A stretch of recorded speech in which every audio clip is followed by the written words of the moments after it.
Ahora el otro. Eso es YouTube. Que fue el que nos dio guerra, ¿no? Fue el que nos dio guerra. Espérate, te lo he quitado hace un rato, Se oye ambiente, ¿eh? Debería, claro.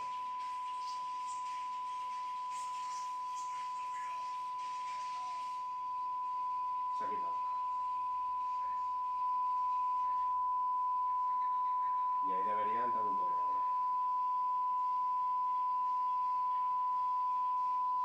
Y 25 segundos después, macho, vaya retardaco que tiene. Sí, bueno. Pero a mí eso ya es línea. Eso ya ahí poco podemos hacer nosotros. Ahí lo llevas. Está bien, ¿no? Sí. Y eso se puede hacer en Facebook también, una retransmisión de esas así.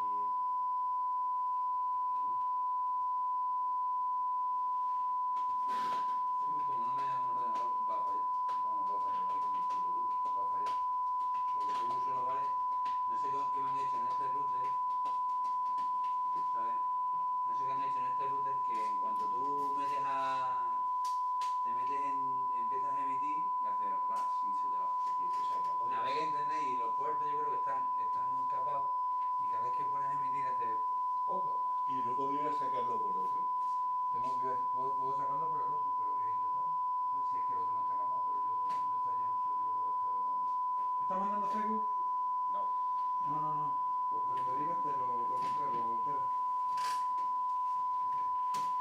Tengo que hacer una emisión privada en Facebook. ¿Sabes?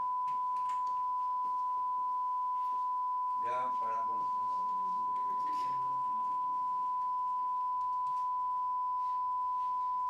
Facebook.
Ahora mismo